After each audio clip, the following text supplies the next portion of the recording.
Salut à tous! Bon, on espère que vous avez passé de très bonnes fêtes. Nous, normalement, ça devrait bien se passer puisque officiellement on devrait emménager cette année. Sinon, c'est vraiment qu'on a un gros souci. Donc là, nous revoilà partis dans l'extension. On va continuer l'isolation, le placo. Et il y a plein de belles choses à venir dans les prochaines semaines. Ça va vraiment bouger là niveau décoration, donc ça va être trop cool. Mais avant la déco, il faut déjà qu'on finisse d'isoler. Donc on s'attaque à ça tout de suite!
Pour la cloison entre la chambre des filles, on a fait toutes les plaques de placo sur un côté, on a passé les gaines électriques. Donc là on va isoler, au lieu de racheter de la laine de verre dans la bonne dimension, il nous aurait fallu du 5 cm. On va plutôt utiliser toutes nos chutes, on a pas mal de 12, donc on va les couper en deux. Ça fait un petit peu plus que 5 mais ça va aller, au pire on enlèvera encore une petite couche. Comme ça on met la laine de verre partout, tout en récup, la plupart de nos cloisons de toute façon c'est ça. Donc ça ne coûte rien, c'est assez pratique. Et après on pourra remettre les plaques de placo de ce côté là. Et puis ensuite bande, ratissage, tout ça. Donc là, isolation.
voulais déjà finir les cloisons des chambres de nos deux filles. On est allé acheter les portes puisqu'il nous fallait les portes pour finir les cloisons. Bah, comme vous voyez, on a déjà commencé à installer les rails. Hop. Donc là on a mis que au sol, il va falloir faire au plafond. Et ensuite on va pouvoir poser nos portes et en fonction de où se trouvent nos portes, finir de mettre les rails, les cloisons, isolées, tout ça, tout ça. En tout cas, on vous montre ça maintenant.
Bon, là on a la porte, on l'a mis sur tréteau pour pouvoir découper l'espace entre le sol et le bas de la porte. Parce que il faut toujours avoir entre 0,5 mm et 1 cm de jonc pour que l'air circule entre la pièce et l'autre pièce qui se trouve derrière. Donc pour ça, il faut calculer le sol qu'on va mettre. Et nous, vu qu'on va mettre du travertin dans le salon ainsi que dans le petit sas de l'extension, on va calculer 1 cm de travertin plus 0,5 donc 5 mm de colle plus 1 cm, ça fait 2,5 cm. Donc il faut laisser 2,5 cm pour qu'une fois que le sol finit, il reste 1 cm de jour entre le bas et le sol. Donc là, on s'attaque à ça. On va faire ça à la scie japonaise parce que c'est ultra précis. Mais avant, on va faire les mesures.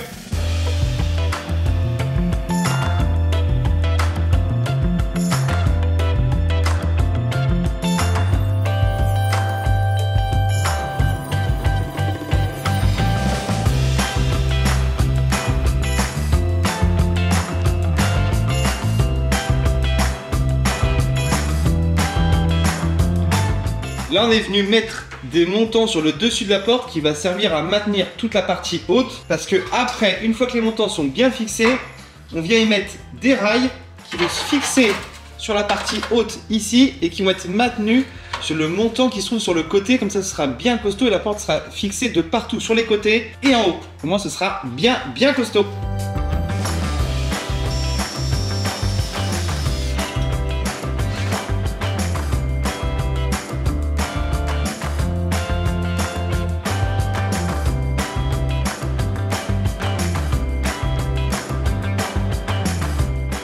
Mince, on a un petit sous-side.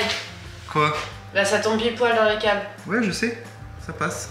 Bah non chérie. Si, ça passe. Ah! Perfect!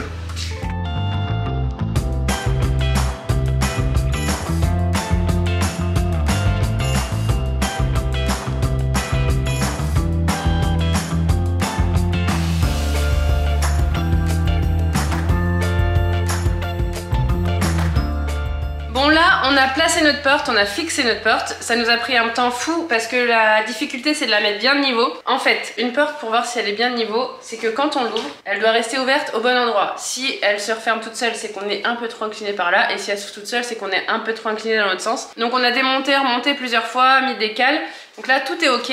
En fait, on a posé nos portes, on a mis un montant de chaque côté qu'on a fixé avec des vis de placo. Donc vous pouvez voir, on en a mis 5 ou 6 de chaque côté. Et par-dessus, c'est ce qu'on vous expliquait tout à l'heure dans la vidéo, on a remis un rail. En fait, c'est le même rail, c'est juste qu'on l'a coupé dans les angles, qui va jusqu'au bout. Ensuite, plus tard là, on remettra des vis dans l'autre sens pour bien fixer la porte au montant. Et là, on va aller découper notre plaque de placo. On va faire, en fait, pour que ce soit plus solide, on va pas juste faire une plaque de placo là et puis une autre dans l'autre sens. On va prendre la même plaque qu'on va découper pour faire comme une équerre pour que vraiment ça consolide le tout. Donc c'est une découpe galère à faire, mais on se dit que c'est quand même vraiment mieux parce que là, les cloisons, elles sont un peu particulières, donc il faut que tout se maintienne très bien. Donc là, on s'attaque à ça maintenant.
Ça y est, on vient de poser tous nos montants pour notre cloison. Donc on va pouvoir commencer à poser nos plaques de placo. Pour vous expliquer, on met 50 cm entre le mur et le premier montant et ensuite tous les 60, puisque sur vos plaques de placo il y a des petits traits et en fait les petits traits correspondent à tous les 60, donc c'est plus facile après quand on va visser, on sait où se trouve notre montant à l'arrière. Et la première on la met à 50 cm parce que on coupe 10 sur notre plaque au début. En fait sur les côtés des plaques c'est des bords amincis, et si vous mettez un bord aminci dans un angle c'est hyper difficile après quand on fait la bande pour que ça fasse pas une petite bosse, enfin que ça fasse pas un angle nickel. Donc nous on coupe toujours notre côté, c'est pour ça qu'on fait 50 et après toutes les 60. Donc là let's go, on pose tout ça.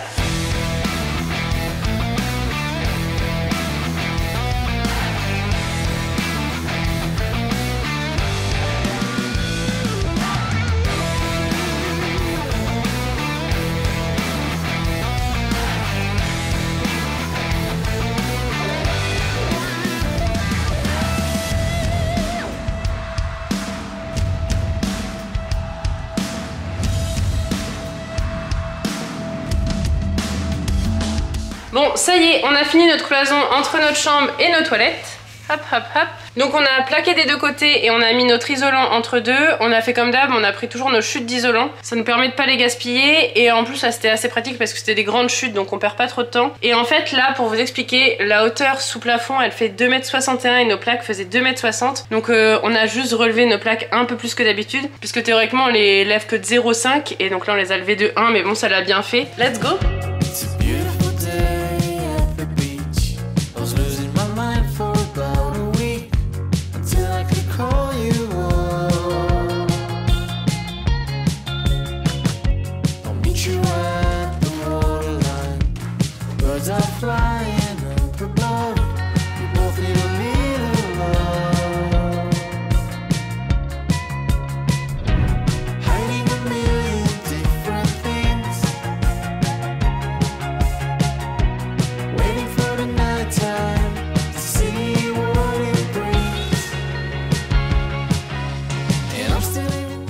Bon là, on s'attaque à poser les deux dernières portes des cloisons, c'est-à-dire la porte de la deuxième chambre des filles et la porte des toilettes. Après, il nous restera juste un tout petit bout de placo à mettre, la cloison de la salle de bain, et on pourra officiellement dire que toutes les cloisons dans l'extension sont finies, donc ça c'est top. Mais là, ça va nous prendre un petit moment là de poser ces deux portes, donc on fait ça tout de suite.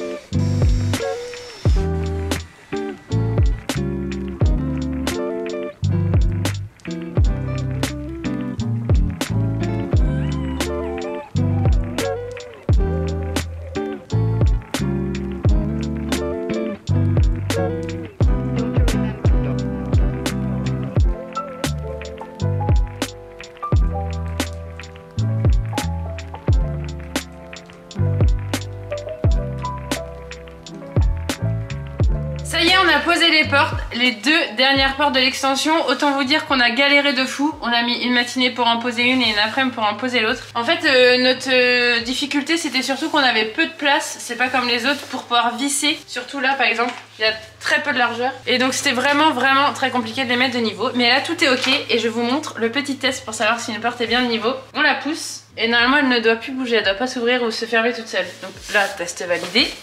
Deuxième porte. Tadam! Et ben là ça peut vous paraître simple, mais je vous assure que toute la journée d'hier c'était pas du tout simple. Donc maintenant on va pouvoir plaquer tout ça pour bien consolider le tout. On a des deux côtés à plaquer et à isoler entre les deux. Et après ce sera ok. On y va!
sur cette vidéo, on est vraiment content de l'avancement. C'est fou comment on arrive à se projeter une fois que les cloisons sont faites, on voit mieux la forme des pièces et tout. La prochaine vidéo, ça va être une pépite puisque la semaine prochaine, on va créer nos verrières. Vous savez, en fait là on a fait 2 mezzanines provisoires, donc on dirait qu'on a un étage à la grange. Or, il y aura que 2 mezzanines avec un filet entre deux. Et donc on a 3 verrières à aller créer. Si on est assez rapide, on fera peut-être le garde-corps et le contour du filet, mais déjà, la création des 3 verrières, ça devrait être génial. En tout cas, si vous avez aimé la vidéo, n'hésitez pas à mettre un petit pouce en l'air et à nous mettre un commentaire qu'on sera hyper content de lire. Allez, ciao, à dans 15 jours.